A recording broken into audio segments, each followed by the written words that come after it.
Welcome back. You're tuned into your Feel Good Breakfast Show, Express right here on SABC3. Time for some baby talk on your Feel Good Breakfast Show.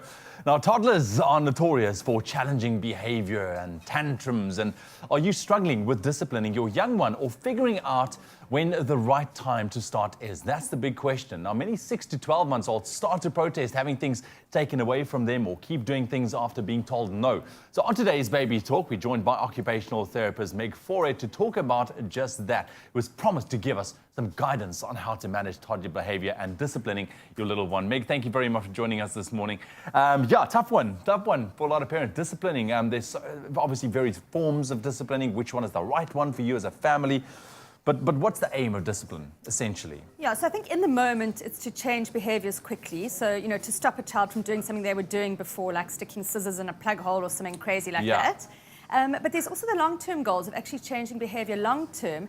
And for me, the main aim of discipline is that when you're not with your child, somehow they know what the right and the wrong is. So that even when you're not able to be there to protect them or to guide them, they've got a little voice in their head that knows what's right and wrong. And that's the ultimate aim of discipline. Yeah, exactly. What you do now, I mean, translates to what happens later in life, I'm sure, as well, Exactly. and directly. So I mentioned 6 to 12 months old starting to protest already with little things, and you take the dummy away and there's things, you know, but does it really mean that you should start disciplining at that particular age? Yeah, it's a question so many mums ask me. They'll often say, my 6-month-old keeps hitting me in the face, or my 6-month-old screams when I take something away, or won't lie on their back to have their nappy change. You know, what must I do? How do I discipline them?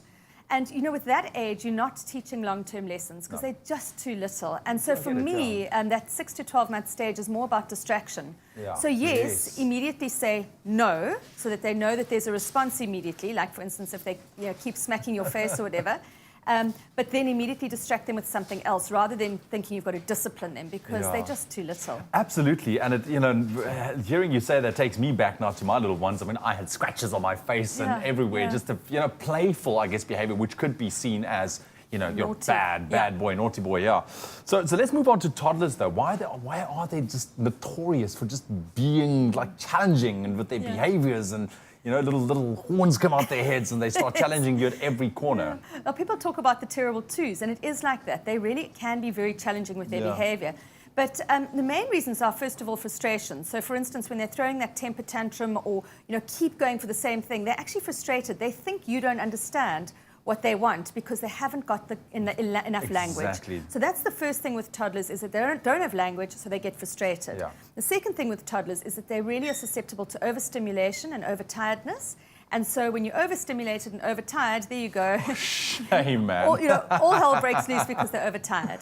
But the main reason why toddlers have discipline issues or all the behavior comes out is because they're going through this stage where they're developing autonomy. And when you're developing autonomy, you want to push boundaries. So just because mum or dad have said no, they're actually going to push back at you because they're wanting to assert themselves and work out how far they can go. And it's a very dangerous kind of space. I'm saying dangerous, not in a heavy sense of the word, but, you know, the toddler might do something. If I take a look at my boy, you know, that is absolutely naughty, but it's so cute that you can't help but laughing, which is probably not the best thing that mom or dad can do. Absolutely. Go laugh around the corner, right? Yeah, exactly. No, and they do, and they say the funniest things. I mean, they hear you fluke, and the next thing, the word comes out their mouth. You know, and you're just like, oh my goodness, what have I done? Okay, cool. So how should we manage then toddler behavior? And I'm saying manage as opposed to discipline, I guess. Yeah. So, I mean, first things first, look at what might be causing the behavior. Are they overtired? Are they overstimulated? Are they hungry? Because if there's any of those three things, you need to sort that out before you start to deal with the tantrum. That's the first thing.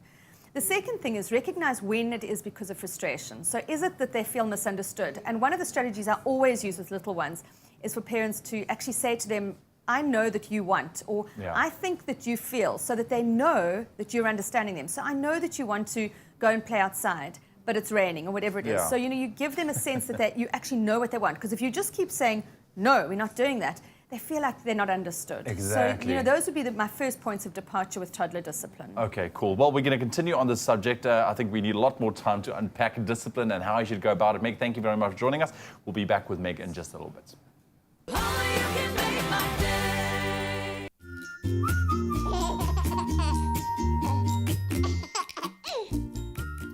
Right, we're back with occupational therapist Meg Forer this morning talking about disciplining your toddler. What is the right way to go about that? And it's a very common question I think a lot of parents are asking. Meg, thank you very much for joining us this morning. So we spoke about the fact that, with regards to 6 to 12 months old, showing those kind of signs of naughtiness is not so much a case of disciplining, but rather managing or distraction, which is a very, very good, I think, point to bring across as well. But moving into the toddlers now, and we know, we spoke about it, they can get quite hectic. Before we get into that, we actually got a call on the line. Good morning. Who am I speaking to? Are you speaking to Puseto Nkomo? Yes, my friend, from the Free State. Yes. What is your question, my friend? My question is, I've got this 7-year-old. Yes, you got a 7-year-old? Yeah, he struggled to follow instructions, and my fear is that the only thing he knows, the language that he will know from me, is me telling him off. So how do I do that? Okay, so his question is, he's got a 7-year-old and he finds that his 7-year-old is finding it very hard to follow instructions, and he's scared that if he continues like this, the only thing that his child will remember is the negative side of things of him trying to kind of enforce this behavior. So what advice do you have? It's such a good point. Very often we get into these cycles where it is only the negative. And so I think importantly, first of all, reinforce the positive. So most children, 99% of kids actually just want to please. And so the minute he sees small pieces of positive behavior, reinforce that and reward it. That's the first thing. Second thing is, don't chase down every battle. So try and actually choose things that you really know you cannot budge on. Like, for instance, that he has to do his homework. Let's say that was something that he can't budge on. Whereas something like that he has to, have a bath before dinner or whatever it is, can be more flexible. So try and find the things that you absolutely have to chase down, and don't chase down everything. Otherwise, everything becomes negative. So try and find the important things, and then follow through on consequences. So if he doesn't do what you're going to say and it doesn't go within the boundaries, then whatever you've threatened him with, follow through. And that, I think, is a big thing where parents go wrong, is that they're moaning all the time and they're hacking their kids, but there's no follow through. And so it feels like it's all negative.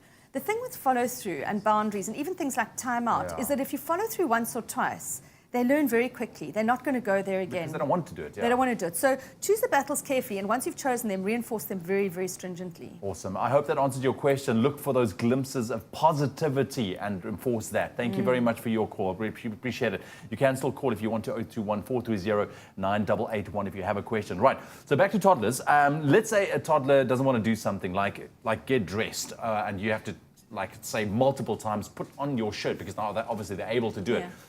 How do you manage that scenario? Yeah, so same thing as actually what I mentioned to the guy with the 7-year-old is that it's very important, and particularly with toddlers, to pick your battles, because if you're starting to chase down everything with a toddler, it is going to be negative all the time. So lots of parents say to me, my toddler won't get dressed in the morning, they're wearing their pajamas, they've got to go to play school now and they won't get dressed. And I say to the parents, actually, hold on. Is it actually that important? Can they possibly go to school with their pajamas on? Which, of course, they actually can. And so if you don't have to chase it down, don't chase it down. With toddlers, you're going to lose a lot of the battles if you chase down everything. And the line that I draw in the sand with parents is to look for what I call health and safety issues. If your child is going to harm themselves, harm another person, or harm property, you've got to chase those down. So, as an example, wearing armbands to swim with, if if your toddler can't swim yet, that's a black and white thing. Yeah, you have to. You have to, because it's a health and safety thing. Not wearing your pajamas to school, that's not a health and safety thing. Yeah, you're going to go to school in your pajamas, so what? So try and pick your battles very carefully with toddlers, and then once you've picked them, make sure you've got the strategies to reinforce them. Okay, and I'm sure the same kind of strategy would apply around things like bedtime routines, because the suicide hour, that's when it kicks in. I know that my boys, it's funny enough, always when you think about bedtime, that's the time when they want to play. They want to get active. They want to run around the house. Just quickly, how do you manage that? So look, I talk about the ABC approach. So that's the acknowledge. A is acknowledge, B is boundary, C is the choice. So acknowledge what they want. So I know you want to come out of your bedroom now. That's the acknowledging. B is the boundary. You can't come out now. It's finished. I know you want to, but you can't. Okay. I know you want to, but you can't. And then the choice is, okay, so you can go to bed now nicely, and you can read in your bed on your own until daddy comes back, if it's a little bit of an older child like yours are. If it's a little one, they have to stay in their bed. Otherwise, then you give them another option which they can't live with, like daddy's going to stand outside of your room. I'm not going to sit with you. And if that could be something that they can't live with. So it's really reinforcing boundaries giving them choices and then following through. Lots to think about. Thank you very much, Meg, for joining us this morning. Some very valuable advice. Go out there, parents, and just do your best. Take a deep breath and just enforce that positive behavior of your children. I think that's the one thing that really shines out for me this morning.